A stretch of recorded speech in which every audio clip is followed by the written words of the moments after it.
지난주 수요 설교를 잠깐 말씀드리겠습니다. 엘리야에게 임한 하나님의 영이 엘리사에게 갑절이라 임합니다. 그러자 그에게 경의를 표하는데요. 선지 생도들이 하늘로 올라간 엘리야가 믿어지지 않았지요. 그래서 엘리사에게 이야기합니다. 그의 시차를 우리가 찾겠습니다 라고 때를 쓰지요. 여러분, 믿음이란 무엇일까요? 믿음은 하나님 말씀을 듣는 것 이상이라고 할 수가 있습니다. 믿음이란 무엇이냐? 하나님 말씀을 듣고 그 말씀대로 순종하는 것이에요. 근데 사실은 그 말씀대로 순종하는 게 쉽지가 않아요. 녹록지가 않습니다.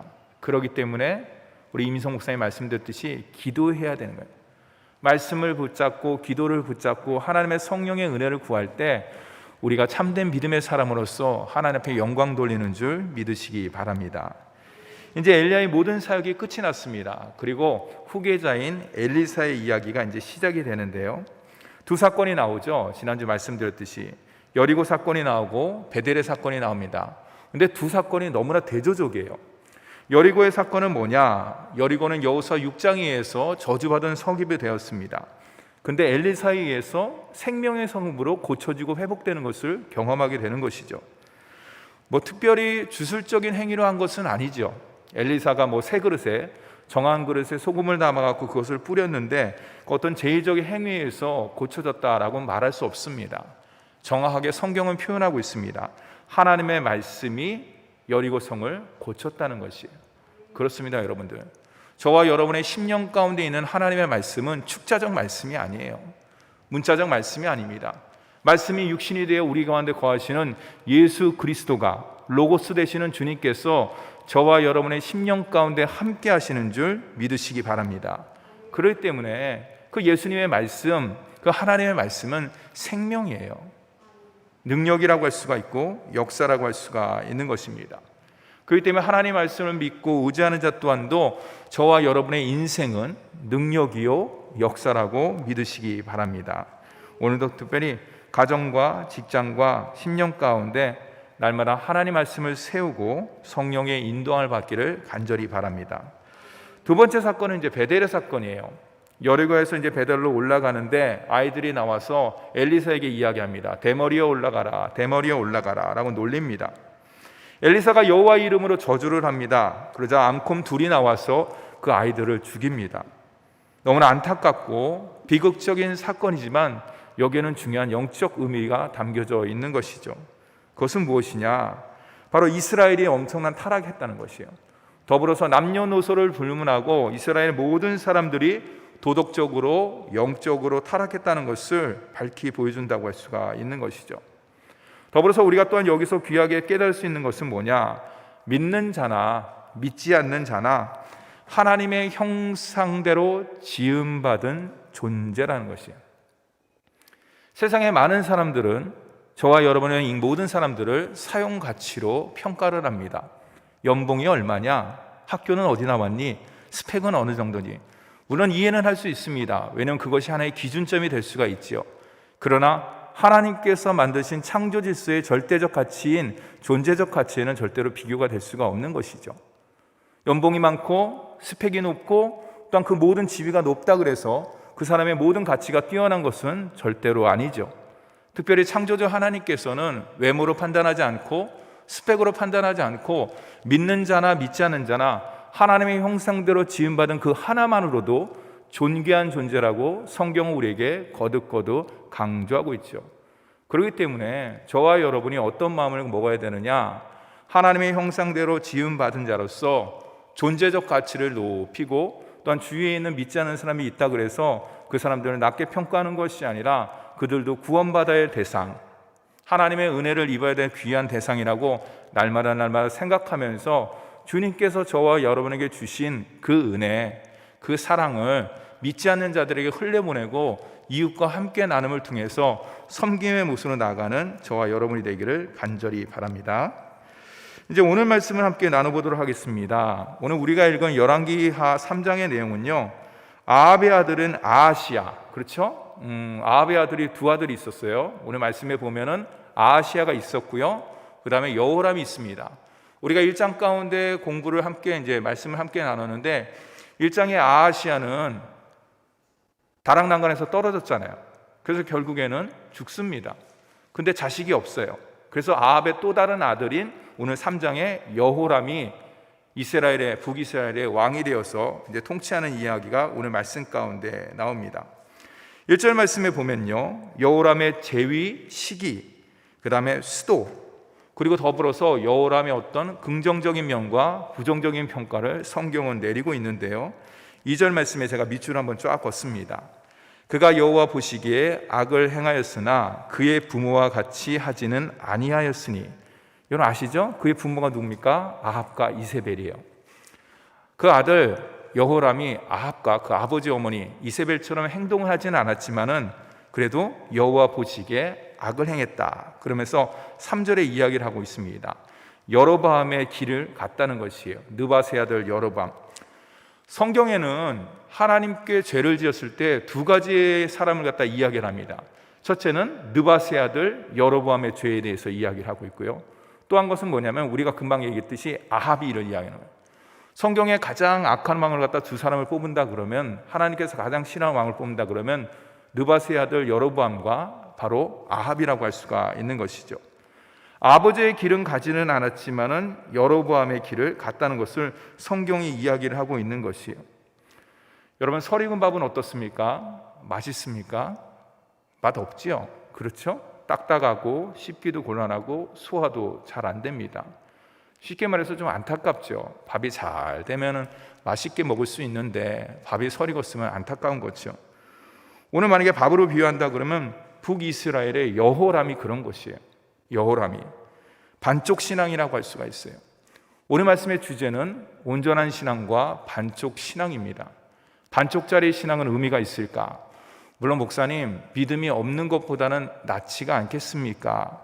물론 그렇게 우리가 인정하면서 나아갈 수는 있지만 우리 하나님께서 우리에게 원하시는 신앙은 반쪽짜리 신앙이 아니에요. 왜 그러면 반쪽짜리 신앙은 오히려 하나님께 영광 돌리는 것보다는 오늘 말씀 가운데 나오지만 오히려 그것을 가리는 경우가 많기 때문에 우리 주님께서 원하시는 것, 여호람이 원하시는 것은 반쪽짜리 신앙이 아니라고 할 수가 있어요. 주님께서 안타까운 모습을 갖다 보여주고 있는 것이죠. 죄악과 적당히 거리를 두는 것은 바로 반쪽짜리 신앙이라고 할 수가 있는 것이죠. 그러나 우리 주님께서는 죄악과 완전히 결별하는 것, 죄악과 완전히 돌아서는 것, 온전한 신앙을 우리 주님께서는 원하고 계신다고 할 수가 있습니다. 4절에서 7절 말씀에 보면요, 이제 하나의 사건이 이제 벌어집니다. 그 사건은 뭐냐? 조공을 바치던 모압 왕 메사가 있습니다. 근데 아합이 죽자, 북이스라엘 아합이 죽자 이제 배반을 합니다. 그렇죠? 이에 이제 여호람이, 아합의 아들인 여호람이 남유다 왕 여호사밧에게 가서 연합군을 결성하자고 요청을 합니다. 그가 바로 여호사밧이 흔쾌히 이제 요청을 하죠. 이제 응하죠. 그 내용이 바로 4절에서 7절의 내용이고요. 8절에서 10절의 내용은 뭐냐? 이제 남북이 이제 연합군이 결성됩니다. 모압을 치기 위해서 이제 연합되는데 나름대로의 이제 전술을 세우는 것이에요. 그 전술이 뭐냐? 8절을 다 함께 읽도록 하겠습니다. 8절 말씀입니다. 시작. 여호람이 이르되 우리가 어느 길로 올라가리까 하니 그가 대답하되 에돔 광야 길로니이다 하니라. 네. 전술을 세우는데 모압으로 가는 여러 가지 길 중에서 에돔 광야 길로 갑시다라고 이제 남북이 얘기를 합니다. 여러분, 왜 많은 길 가운데서 왜 에돔 광야 길을 선택했을까? 여러 가지 이유가 있지만 그 뒷 말씀 가운데 나와 있습니다. 에돔과 함께 연합전선을 펴기 위해서요. 모압을 무찌르기 위해서는 남유다와 북이스라엘 연합군도 필요하지만은 그 가는 길목에 에돔이 있거든요. 그 국경에 에돔이 있거든요. 모압 국경에 에돔이 있거든요. 그래서 이왕이면은 남북 연합군뿐만 아니라 에돔 왕과 함께 하면은 우리가 완전히 이길 수 있다라고 아마 여호람은 생각한 것 같아요. 그러면서 이제 가면서 이제 오늘 말씀 가운데는 나오지 않았지만 이야기를 했겠죠. 에돔 왕, 만약에 너랑 나랑 우리랑 연합이 되지 않으면은 모압의 세력이 점점 커져갖고 북이스라엘만 배반하는 것이 아니라 남유다만 배반하는 것이 아니라 아마 에돔도 칠 것이다. 그러니까 너 잘 생각해봐라. 우리가 지금 에돔을 치러 가는데, 모압을 치러 가는데 너 어떡할래? 우리랑 협조할래? 연합군을 결성할래? 아니면 따로 떨어질래? 근데 오늘 말씀에 보면은 아마 에돔 왕도 동의한 것 같아요. 그래서 북이스라엘과 남유다, 그다음 에돔 왕, 이 세 왕이 연합 전선을 펼치고 있습니다. 이제 여호람은 마음이 든든했죠. 그렇죠? 전쟁을 이기기 위한 모든 필요 조건이 다 갖춰졌어요.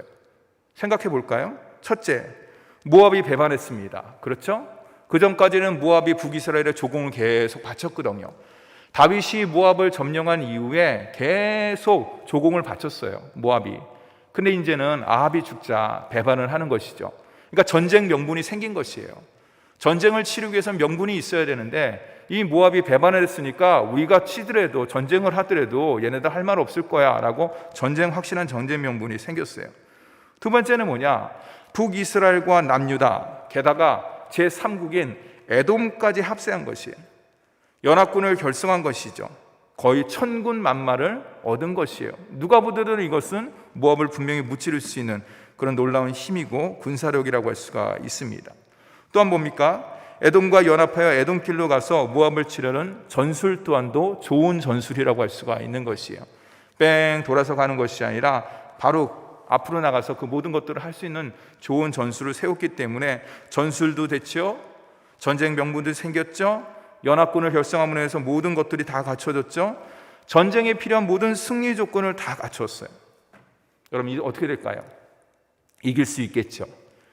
인간적으로 생각하기에 모든 것들이 다 갖춰졌기 때문에 모압과의 전쟁을 해도 넉넉히 이길 수가 충분히 있습니다. 근데 여러분, 부족한 게 있어요. 그 부족한 것은 한 가지만 부족한 것이 아니라 가장 중요한 것이 빠졌어요. 그것이 무엇일까요? 여러분 잘 생각해 보세요. 남유다, 북이스라엘, 이방인입니까? 그렇지 않아요. 하나님의 백성입니다. 하나님께서 세운 나라입니다. 사울을 통해서, 다윗을 통해서 남북이 갈라졌지만은 하나님이 통치하시고 하나님이 다스리시고 하나님께서 역사하시는 하나님의 선민의 그 나라가 바로 북이스라엘과 남유다라고 할 수가 있는 것이죠. 무엇이 빠졌을까요? 전쟁을 주관하시는 하나님의 결재가 떨어지지 않았어요. 여호람은 그것을 몰랐던 것이에요. 하나님의 사인이 떨어져야 되는데, 결재가 떨어져야 되는데 그 결재가 떨어지지 않았을 때 어떤 결과가 일어날까요? 파토가 될 수 있고 무효가 될 수가 있는 것이에요. 나라와 나라가 연합하는 전술이 아니에요. 민족과 민족 의기투합하는 것이 중요한 것이 아닙니다. 하나님과 함께하는, 하나님과 나누는 그런 전술이 필요한 것이죠. 전쟁을 승리하기 위해서 가장 중요한 것은 나라와의 동맹이 아니에요. 인원수, 군사력, 전술, 그것은 더더욱 아닙니다. 왜 그렇습니까? 전쟁에 능하신 하나님께서 그 전쟁과 함께하고 그 나라와 함께할 때 전쟁에서 이길 수가 있는 것이기 때문인 것이에요. 결국 북이스라엘과 남유다, 그 다음에 에돔 나라까지 연합군은 수적 우위에도 불구하고 뭡니까? 물 부족으로, 오늘 말씀 가운데 나오는데, 9절 말씀 가운데 나오는데 물 부족으로 인해서 어떻게 됩니까? 이제는 자멸 위기까지, 전쟁을 치기도 전에 자멸 위기까지 놓이게 된 것이에요. 여러분, 이 정도까지 되면 어떻게 될까요? 여호람과 여호사밧이 어떻게 생각해야 될까요? 여러분, 다 같이 10절 말씀을 함께 읽어보도록 하겠습니다. 10절 말씀입니다. 시작. 이스라엘 왕이 이르되 슬프다. 여호와께서 이 세 왕을 불러 모아 모압의 손에 넘기려 하시는도다 하니. 네, 제가 밑줄을 쳤어요. 슬프다. 여호와께서 넘기려 하시는도다. 참 안타까워요, 여러분들. 너무나 안타깝습니다. 이게 누가 한 말이냐? 이스라엘 왕 여호람이 한 말이거든요. 분명히 이 정도 상황이 됐을 때, 물부족으로 있을 때 우리가 도대체 부족한 것이 뭐냐? 전쟁 명분도 있고 충분한 군사력도 있고 숫자도 위이고 전술도 뛰어난데 왜 우리에게 이렇게 어려운 위기가 찾아왔을까? 그래서 어떻게 됩니까? 그 문제에 대해서 알아야 되는 것이죠. 그 문제를 찾기 위해서 무릎 꿇고 기도해야 되는데, 여러분 어떻습니까? 여호람은 수적 우위를 내세워서 결국에는 어떻게 됩니까? 그것이 이루어지지 못하자 오늘 말씀 가운데 하나님께서 이렇게 만드셨다는 거예요. 하나님께서 우리를 미워하셔갖고, 우리를 싫어하셔갖고 우리가 모압군한테 망하도록 이렇게 만들었다는 것이에요. 하나님을 지금 원망하고 있습니다. 근데 너무나 다행한 것은 똑같은 상황이지만 남유다의 여호사밧은 그렇게 보지 않았어요. 다른 길을 선택했다고 할 수가 있습니다. 제가 11절 말씀을 읽도록 하겠습니다.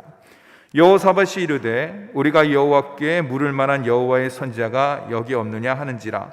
이스라엘 왕의 신하들 중에 한 사람이 대답하여 이르되 전에 엘리야의 손에 물을 붓던 사밧의 아들 엘리사가 여기 있나이다 하니. 밑줄을 제가 짰었어요. 우리가 여호와께 물을 만한 여호와의 선지자가 여기 없느냐. 여호람은 여호와의 심판으로 인해서 원망을 합니다. 그러나 여호사밧은 어떻습니까? 하나님의 뜻을 구하지요. 여호람은 하나님을 찾지 않았지만 여호사밧은 하나님을 의식하면서 믿음의 길을 선택합니다. 여호람은 반쪽짜리 신앙이지만 여호사밧은 믿음이 연약하지만 온전한 신앙을 추구하려고 노력하는 모습을 보이고 있어요. 사랑하는 성도 여러분, 우리 인생을 다른 말로 이야기하면 뭐라 그럴까요? 문제투성이의 인생이라고 할 수가 있어요. 물론 술술 풀리는 것도 있지요. 그러나 대부분 많은 문제 가운데, 크고 작은 문제 가운데 사는 것이 바로 우리네 인생이라고 할 수가 있지요. 근데 중요한 것은 뭐냐? 인생의 여러 가지 문제를 갖다 해결하기 위해서는요, 중요한 것은 반쪽짜리 신앙 가지고는 그 모든 문제를 온전히 해결할 수 없다는 것을 오늘 말씀 여호람을 통해서 우리에게 전해주고 있습니다. 그 모든 문제를 해결하기 위해서는요, 온전한 신앙으로 나가는 모습이 저와 여러분에게 필요한 것이에요. 그 온전한 신앙으로 나가는 것은 뭐냐?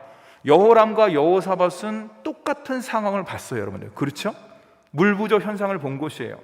그거 어떻게 됩니까? 여호람은 똑같은 상황을 보고서 야, 하나님께서 우리에게 심판을 내리는구나, 하나님이 우리를 싫어하시는구나 하고 하나님을 원망합니다. 그러나 여호사밧은 실닭 같은 믿음이 있었기 때문에 똑같은 물 부족 현상을 보고서도 이것은 하나님의 심판이 아니라 뭔가 우리가 잘못했기 때문에 하나님께서 우리에게 영적인 브레이크를 거는 거라는 것을 여호사밧은 영적인 직감으로 깨달은 것이에요. 여러분, 이것이 필요한 것이에요. 우리가 인생을 살면서 누구든지 실수를 할 수 있습니다. 그것은 예수를 믿는 사람이나 믿지 않은 사람이나 동일하게 실수를 할 수 있어요. 그것이 큰 실수가 될 수도 있고요, 작은 실수가 될 수가 있는 것인데, 중요한 건 뭐냐? 그런 문제를 만났을 때 믿음의 눈을 가지고, 믿음의 시각을 가지고, 믿음의 관점을 가지고 그것을 바라보려는 거예요. 네가 이렇게 했으니까 그래, 알았어, 난 이렇게 할래. 그러면 그것은 죄송하지만은 믿음의 시각으로 바라보는 것이 아니에요. 믿음의 시각으로 바라본다 그러면은 그 문제를 만났을 때 그 문제를 자체를 가지고서 하나님께 물어보는 것이에요. 하나님, 이 문제가 도대체 왜 이렇게 일어났습니까? 도대체 이 문제를 통해서 저에게 주려는 귀한 영적인 메시지가 무엇입니까? 그것은 내 심령이 될 수도 있고요, 가정이 될 수도 있고요, 자녀가 될 수도 있고요, 삶이 될 수가 있는 것이에요. 가정의 문제를 통해서 하나님께서 나에게 요구하시는 것이 있을 수도 있고요, 직장을 통해서, 삶을 통해서 하나님께서 나에게 깨닫고자 하는 그런 뜻도 있을 수가 있습니다. 근데 그 모든 것들을 갖다 하나님의 뜻을 바로 깨닫기 위해서 우리에게 필요한 것은 무엇이냐? 바로 반쪽짜리 믿음이 아니라 하나님을 향하는 온전한 믿음이 저와 여러분에게 필요하다고 할 수가 있는 것이에요. 반쪽짜리 믿음은 하나님을 인식합니다. 여호람도 하나님을 알았습니다. 그렇죠? 그러니까 앞에서 보였을 때 종교개혁을 하잖아요. 나름대로 종교개혁을 하잖아요. 근데 가다가 멈춰버리는 것이에요. 오히려 하나님을 인식하고 알았지만은 하나님의 뜻을 구하지 않습니다. 그리고 그 뜻에 무릎을 꿇지 않습니다. 왜 그럴까요? 거기까지가 반쪽짜리 신앙의 한계이기 때문에 그런 것이에요.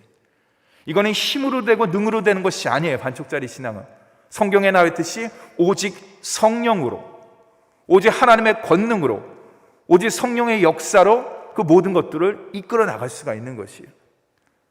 여호사밧은 온전한 신앙을 추구하는 사람으로서 하나님을 알았습니다. 그 심판을 통해서 하나님께서 나에게 주는 사인이 있는 거구나, 우리에게 사인을 주는 것이 있구나, 모압을 치는 데 있어서 하나님께서 특별한 무슨 사인이 있는데 정확하게는 모르겠지만 분명히 하나님께서 우리에게 원하시는 것이 있는데 그것이 무엇이지? 라고 여호사밧은 겸손하게 하나님의 뜻을 구합니다. 그리고 순종을 합니다. 그것이 아까 우리가 읽은 11절의 말씀인 것이죠. 뭔가 하나님의 특별한 뜻이 있기 때문에 여기에 하나님의 뜻을 알만한 선지자가 있느냐 그랬을 때 엘리사가 있습니다라는 답을 얻게 되는 것이죠. 여러분, 그렇습니다. 우리가 반쪽짜리 신앙을 가지고서는 온전히 하나님의 뜻을 이룰 수 없고 하나님께 영광 돌릴 수가 없는데, 그러면 저와 여러분이 이 땅 가운데 살면서 온전한 신앙을 추구하기 위해서, 온전한 신앙생활을 하기 위해서 저와 여러분에게 필요한 것은 과연 무엇일까요? 그것은 하나님의 말씀을 통한 깨달음, 말씀에 대한 다스림, 그리고 순종이 저와 여러분에게 필요하다고 할 수가 있는 것이죠. 그 모든 것들을 갖다 일으킬 수 있는 원동력은요, 여러분 잘 아시다시피 성령님만이 할 수 있는 것이에요. 성령께서 내 마음을 주장하셨을 때, 성령께서 내 눈을 열어주셨을 때 밝히 하나님의 뜻을 볼 수가 있는 것이에요. 성령께서 내 마음을 다스릴 때, 아하, 이것이 이게 아니구나, 이게 하나님의 특별한 뜻이 있구나라고 마음이 녹록해지고 마음이 부드러워지면서 무릎을 꿇을 수가 있는 것이에요. 성령께서 내 가정을 다스리고 내 자녀를 다스리고 내 삶을 갖다 주관하실 때 성령의 이끌심에 따라서 하나님께서 우리에게 원하시는 형통한 삶으로 나갈 수가 있는 것이죠. 하나님의 뜻을 알고 믿음으로 순종을 통해서 온전한 신앙생활은 저와 여러분 누구든지 주님께서 부르시는 그날까지 저와 여러분이 추구해야 될 것이고 원하는 하나님께 영광 돌리는 귀한 모습이라고 할 수가 있는 것이에요. 그것을 하기 위해서는요, 저와 여러분이 힘을 빼야 되는 것이에요. 저는 야구를 좋아합니다. 전주에 내려와서 야구를 하지는 못했지만은 야구를 할 때 타석에 섰을 때 제일 먼저 하는 게 뭔지 아십니까? 힘을 빼야 되는 거예요. 그것은 타자뿐만이 아니에요. 모든 스포츠의 기본은 뭡니까? 힘을 빼야 되는 것이에요. 여러분 농구라든지 그 밖에 어떤 그런 여러 가지 모습들을 봤을 때 여러분 어떤 생각이 듭니까? 와, 잘한다. 그렇죠? 뛰어나다. 근데 또 어떤 말도 하지 않습니까? 어떤 말도 하는지 아십니까? 야, 되게 아름답다, 멋있다, 그런 얘기를 하는 것이에요. 그건 뭐냐면요, 힘을 줘서는 아름다운 모습이 나오질 않아요. 몸이 경직되고서는요, 멋있는 폼이 나올 수가 없는 것이에요. 모든 것을 다 힘을 갖다 내려놓고 정말로 무아지경이라는 그런 것도, 그런 경지라 그런 건 좀 모르겠지만 아무튼 운동 경기에 그런 모습으로 나아갈 때 어떻습니까? 홈런을 칠 수도 있고 안타를 칠 수도 있는 것이에요. 그것은 영적인 법칙도 그대로 적용되는 것이에요. 저와 여러분의 몸에 힘을 꽉 주고 있으면요, 오히려 힘든 인생이 될 수밖에 없는 것이에요. 그러나 몸에 힘을 갖다 다 뺄 수 있는 그것은 무엇입니까? 내가 하는 게 아니라는 생각이 들 때 가능한 것이에요. 내 인생이 아니고 성령께서 이끌으시는 인생, 주님께서 붙잡아 주시는 자녀, 직장 또한 등 모든 것들을 하나님의 손에 맡길 때 우리는 힘을 쫙 펴고서 나갈 수가 있는 것이에요. 사랑하는 성도 여러분, 그럴 때 하나님께서 원하시는 온전한 신앙인으로서, 온전한 신앙생활로서 나갈 수 있다는 것을 꼭 기억하고, 그게 필요한 것이 있는 것이에요. 말씀을 읽고 기도를 하고 예배를 드리는 것은요, 뭡니까? 우리가 말씀의 사람으로서, 예배 사람으로서, 성령의 사람으로서 나가는 중요한 것도 있지만은요, 말씀을 읽고 무릎을 꿇고 기도하는 것은 뭐냐면 영적으로 힘을 빼는 거예요. 내 생각, 내 고집, 내 생각, 내 모든 그 뜻들, 그런 것들을 말씀을 비춰보고 성령을 통하고 기도를 통해서 뭡니까? 영적으로 조율하는 것이에요. 쉽게 말해서 튜닝이라고 할 수가 있는 것이에요. 여러분 아시죠? 오케스트라가 연주할 때 무대가 쳐져 있습니다. 근데 소리가 들립니다. 빙빙빙빙빙 빙빙빙빙 여러 소리가 들립니다. 그게 뭡니까? 음을 맞추는 거예요. 절대적으로 오케스트라가 연주하기 전에 튜닝을 맞추지 않는다 그러면 그것은 불협화음이 될 수가 없고 아름다운 음악이, 아름다운 연주가 나올 수가 없는 것이죠. 우리가 오늘 이렇게 예배를 드리면서 말씀을 읽으면서 기도를 하면서 찬양을 하는 것은 나도 모르게 주님과 영적으로 튜닝하는 거예요. 내가 왜곡됐던 부분들, 내가 생각했던 부분들, 삐뚤어졌던 부분들을 나도 모르게 성령께서 맞춰주시는 것이에요. 그거는 내가 할 일이 아니에요. 나는 그냥 맡기기만 하면 되는 겁니다. 주님께 의지만 하면 되는 것입니다. 주님께서, 성령께서, 말씀의 주체가 되시는 예수 그리스도께서 그 모든 것들을 감당해 주신다는 것을 꼭 기억하시고 날마다 말씀과 예배와 기도 가운데 나가는 저와 여러분이 되기를 간절히 바랍니다. 우리 함께 기도하겠습니다. 하나님의 형상대로 지음받은 서로를 존중하고 사랑하며 섬기게 하여 주시옵소서. 두 번째는요, 인생의 주인이요 인생의 문제의 모든 결정권이 내가 아니라 하나님께 맡길 수 있는 믿음을 허락하여 주시옵소서. 성령님, 반쪽짜리 신앙인이 아니라 온전한 신앙을 소유함을 통해서 날마다 나아갈 수 있도록, 하나님께 영광 돌릴 수 있도록 은혜 내려 주시옵소서. 성령 충만, 말씀 충만, 은혜 충만한 가운데 온전한 신앙으로서 쓸 수 있도록 인도하여 주시옵소서라고 함께 통성으로 기도하겠습니다.